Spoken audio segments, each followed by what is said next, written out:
নমস্কার বন্ধুরা, দ্য বংস রসুই ঘরে সবাইকে স্বাগত। বর্তমানে বাচ্চারা পাস্তা খেতে যেমন পছন্দ করে, পিৎজা খেতেও কিন্তু ঠিক ততটাই পছন্দ করে।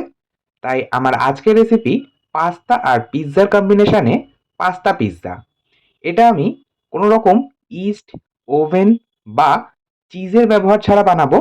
খুব সহজে ঘরোয়া উপকরণে বাচ্চাদের বায়না মেটাতে আপনারা বাড়িতে বানিয়ে নিতে পারেন। আসুন তাহলে দেখে নেওয়া যাক আমার আজকের এই ভিডিওটা। প্রথমেই একটা ময়দার ডো তৈরি করব। তার জন্য এখানে আমি একটা ছড়ানো থালা নিয়েছি। যে কোনো রকম আটা ময়দার ডো বানানোর সময় চেষ্টা করবেন একটু ছড়ানো থালা বা পাত্র নেওয়ার, তাহলে আটা ময়দার ডোটা তৈরি করতে সুবিধে হবে। আচ্ছা, এখানে আমি বড় কাপ মেপে 2 কাপ ময়দা নিয়েছি।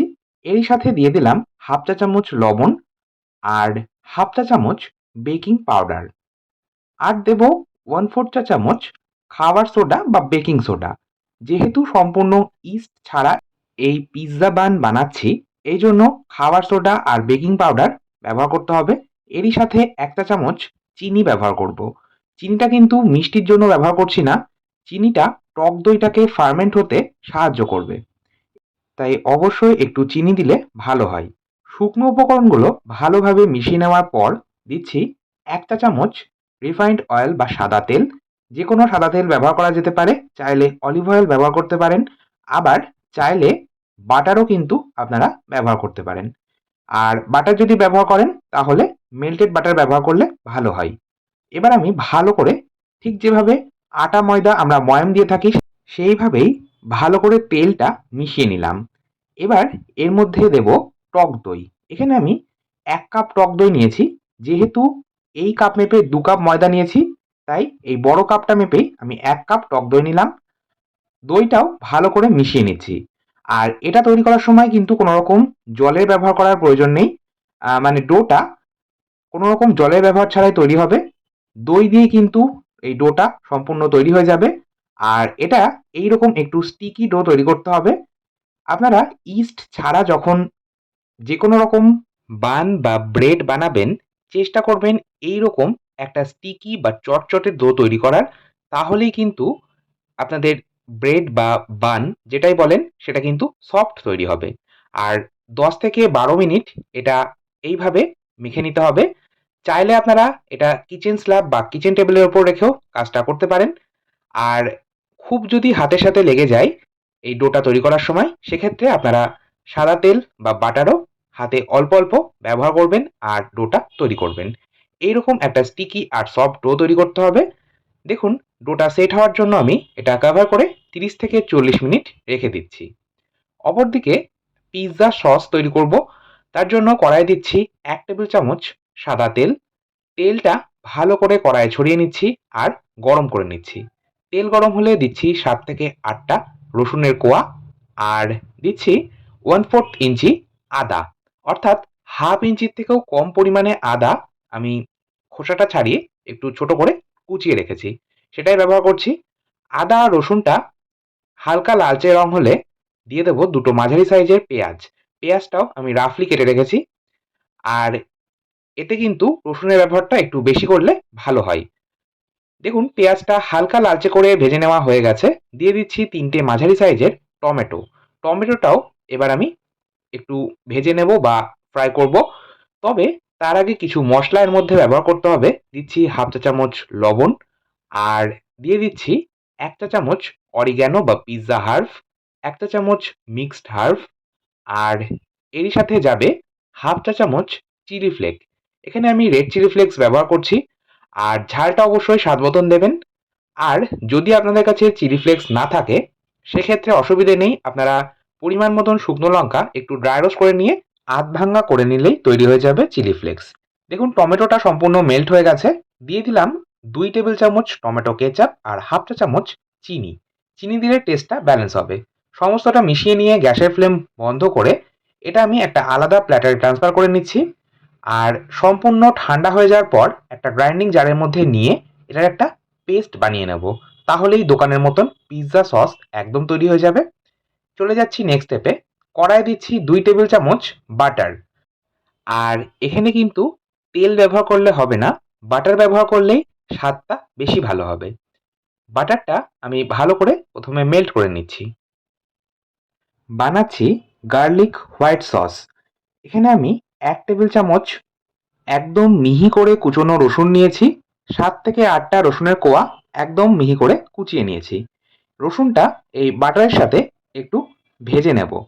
আ ম্যাক্সিমাম লো টু মিডিয়াম ফ্লেমে এটা ভাজতে সময় লাগবে ১ মিনিট। রসুনের কালারটা হালকা ট্রান্সপারেন্ট হলে বা হালকা লালচে হলে দিয়ে দিচ্ছি ২ টেবিল চামচ ময়দা। দেখুন, এখানে একটা ছোট্ট টিপস আপনাদের সাথে শেয়ার করব। এর আগে আমি হোয়াইট সস পাস্তা যখন শেয়ার করেছিলাম রেসিপিটা, সেখানেও বলেছিলাম যখনই আপনারা হোয়াইট সস বানাবেন, পারফেক্ট যদি বানাতে হয় অবশ্যই বাটার আর ময়দার পরিমাণটা অর্থাৎ রেশিওটা সমান রাখতে হবে। যেহেতু ২ টেবিল চামচ বাটার ব্যবহার করেছি, তাই ২ টেবিল চামচ ময়দা ব্যবহার করতে হবে। ময়দাটা আমি বাটারের সাথে ভালোভাবে মিশিয়ে ফ্রাই করেছি। গ্যাসের ফ্লেমটা লো টু মিডিয়ামে রেখে ১.৫ থেকে ২ মিনিট আমি ফ্রাই করে নিয়েছি। এবার অল্প, অল্প করে ২ কাপ দুধ ব্যবহার করব। দুধটা কখনোই একবারে সম্পূর্ণ ব্যবহার করবেন না। অল্প, অল্প করে এটা মেশাতে হবে আর দুধটা ব্যবহার করতে হবে। দুধ যদি একবারে ব্যবহার করা হয় তাহলে এর মধ্যে লাম্পস ক্রিয়েট হবে। যেহেতু ময়দা রয়েছে, ময়দা আর দুধ যখন একসাথে হবে সেটা কিন্তু খুব দ্রুত ঘন হয়ে যাবে। যাই হোক, ২ কাপ দুধ ভালো করে মিশিয়ে নেওয়ার পর দিয়ে দিলাম ১/২ চা চামচ লবণ। লবণটা অবশ্যই স্বাদ মতন দেবেন। আর ১/২ চা চামচ গোলমরিচ গুঁড়ো ব্যবহার করছি। আর আরেকটা কথা শেয়ার করব, আপনারা যদি সল্টেড বাটার ব্যবহার করেন সেক্ষেত্রে লবণটা অবশ্যই একটু বুঝে ব্যবহার করবেন। সমস্তটা মিশিয়ে নিলাম। এটা কিন্তু এর থেকে বেশি ঘন করবেন না, কারণ ঠান্ডা হওয়ার পর এটা বেশ জমে যাবে। গ্যাসের ফ্লেম বন্ধ করে দিয়েছি। চলে যাচ্ছি নেক্সট স্টেপে। আমরা পিৎজার উপর যে টপিংগুলো ব্যবহার করব তার মধ্যে কি, কি নিয়েছি সেটা একটু দেখিয়ে দিই। এখানে আমি নিয়েছি ফ্রোজেন সুইট কর্ন, নিয়েছি পেঁয়াজ, পেঁয়াজের পাপড়িগুলো অর্থাৎ পেঁয়াজের প্যাটেলটা আলাদা করে রেখেছি আর একটা ছোট ক্যাপসিকামের অর্ধেকটা কিউব করে কেটে রেখেছি। আপনারা আপনাদের পছন্দ মতন যেকোনো ভেজিটেবলস ব্যবহার করতে পারেন। এই সবজিগুলো আমি খুব সামান্য একটু লবণ দিয়ে ভালো করে মাখিয়ে নিচ্ছি। এইভাবে যদি লবণ মাখিয়ে নেওয়া হয় তাহলে সবজির মধ্যে লবণটা ভালোভাবে ঢুকে যাবে আর বেশ নরম হবে। এখানে আমি ১ কাপ পরিমাণে পাস্তা আগেই বয়েল করে রেখেছি। পাস্তা কিভাবে বয়েল করতে হয় সেটা আমি আজকের ভিডিওটাতে শেয়ার করছি না। এর আগে আমি মোটামুটি ২-৩ টে পাস্তার উপর ভিডিও শেয়ার করেছিলাম। সেখানে দেখিয়ে দিয়েছি পাস্তা কিভাবে পারফেক্টলি বয়েল করতে হয়।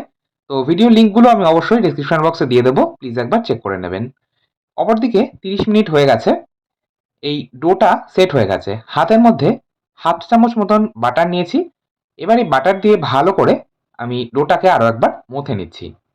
বাটারের পরিবর্তে তেলও কিন্তু ব্যবহার করা যেতেই পারে।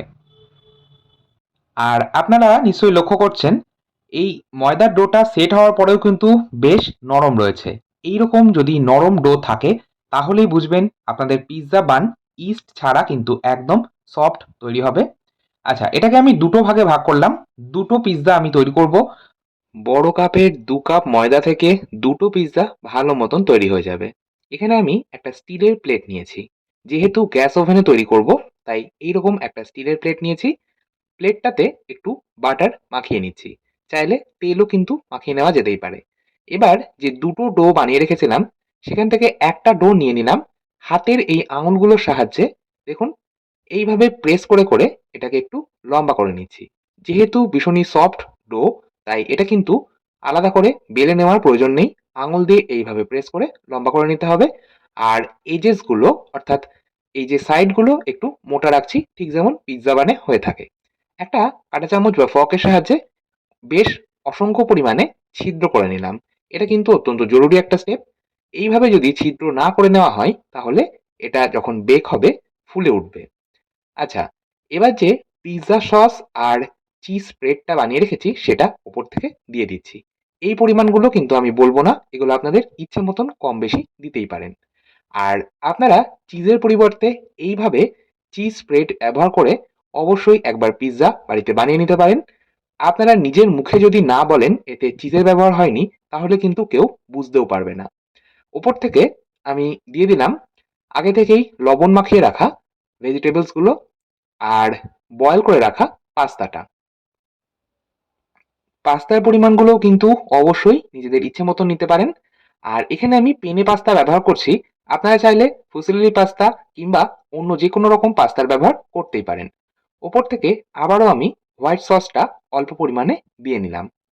দিয়ে দিচ্ছি ওপর থেকে একটু পিৎজা হার্ব, একটু মিক্সড হার্ব আর খুব সামান্য একটু চিলি ফ্লেক্স।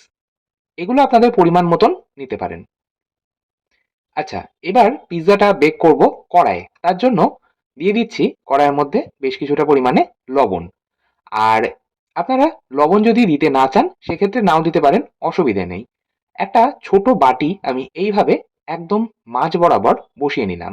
এটা কভার করে প্রথমে ৫ মিনিট হাই ফ্লেমে প্রেহিট করে নেব। ৫ মিনিট পর ঢাকা চাপা সরিয়ে আমি ওই যে বাটিটা বসিয়েছিলাম তার উপরে এই পিৎজার প্লেটটা বসিয়ে নিলাম। কভার করে নিলাম।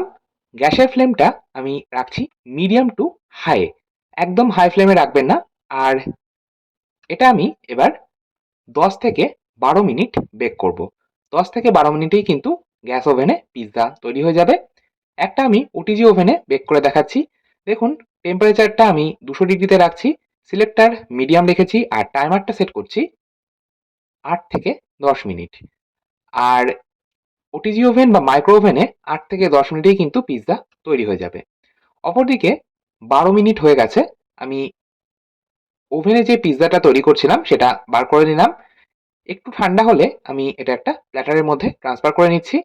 এবার আমি এটা কেটে দেখাচ্ছি। আপনারাও বাড়িতে অবশ্যই এইভাবে বাচ্চাদের হালকা খিদে মেটাতে কিংবা বাচ্চাদের বায়না মেটাতে অবশ্যই বানিয়ে নিতে পারেন। খুব সহজে ঘরোয়া উপকরণে তৈরি হয়ে গেল পিৎজা।